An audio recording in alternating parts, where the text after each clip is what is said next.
ఈశ్వరి కాకినాడలో తిమ్మాపురంలో శ్రీమతి ఆకొండి లక్ష్మీ స్మారక గోశాల ప్రాంగణం.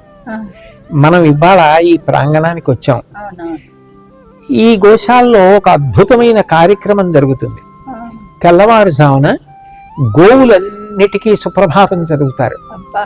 ఎంత బాగా చదువుతారంటే భగవంతుడు ఎన్ని అవతారాలు తీసుకున్నాడో ప్రతి అవతారంలో గోవుతో ఉన్న సంబంధం ఏమిటో, కర్షకులకి, జగద్గురువులకి, ఋషులకి ఆ గోవులతో ఉన్న సంబంధం ఏమిటో చెప్పి వాళ్ళందరూ వచ్చారు, గోమాత నీకు సుప్రభాతం పలుకుతున్నారు, అమ్మా నువ్వు నిద్రలే అని శ్లోకాల రూపంలో కాకుండా అందరూ పాడుకోవడానికి వీలైనటువంటి పాట రూపంలో పాడతారు.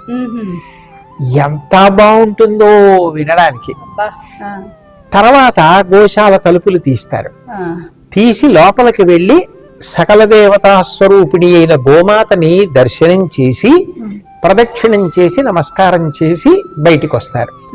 అప్పుడు గోశాలలో కార్యక్రమాలు ప్రారంభమవుతాయి.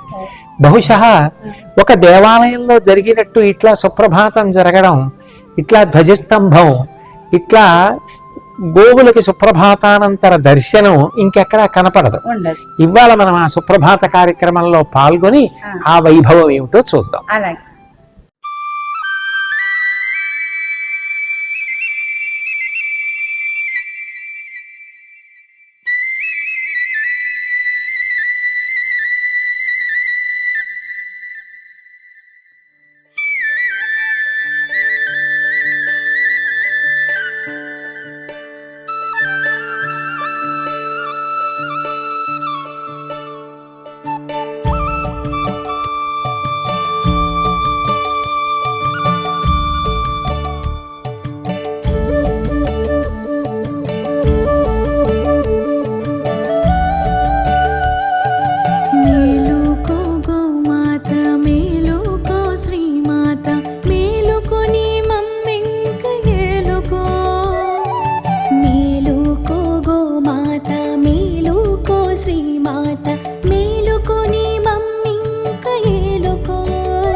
దశరథుడు వచ్చెను మేలుకో.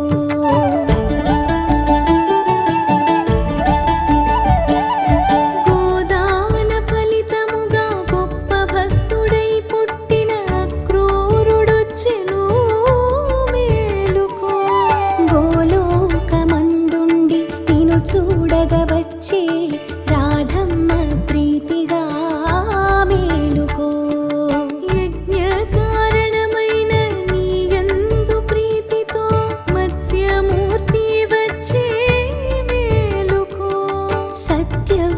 రక్షింప కఠమాలికా నదిలో చాపైన విభుడొచ్చే మేలుకో. మేలుకో గోమాత మేలుకో శ్రీమాత మేలుకొని మమ్మింక ఏలుకో. గోవులను కాపాడ గోవర్ధనమెత్తిన కృష్ణయ్య వచ్చెను మేలుకో.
వచ్చే మేలుకో. కపిలవర్ణమునిచ్చి గోకీర్తి పెంచిన శంకరుడు వచ్చెను మేలుకో. నీలోని దేవతలు నిన్ను సేవించుటకై నీ ముందు నిలిచారు మేలుకో. మేలుకో గోమాత మేలుకో శ్రీమాత మేలుకొని మమ్మింక ఏలుకో. గోవులను కాపాడ గోవర్ధనమెత్తిన కృష్ణయ్య వచ్చెను మేలుకో.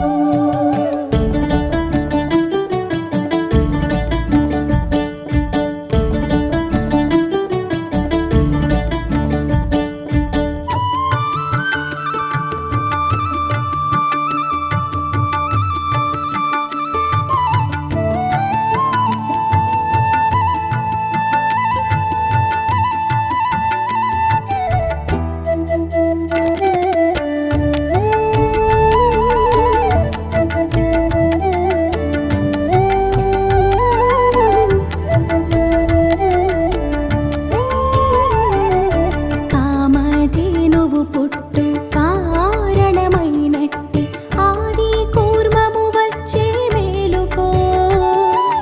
నీ రూపు దాల్చేటి భూమిని రక్షించిన తిరి రూపుడొచ్చెను మేలుకో.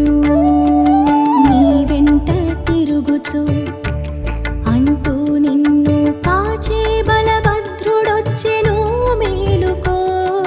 భూభారము తగ్గింప రక్కసుల చీల్చిన నరసింహుడొచ్చెను మేలుకో. నీ గొప్పతనాన్ని మాకు చెప్పినట్టి మహాస్వామెచ్చే మేలుకో. నీ సంతతి సాయంతో పంటలు పండించే కర్షక జాతి వచ్చే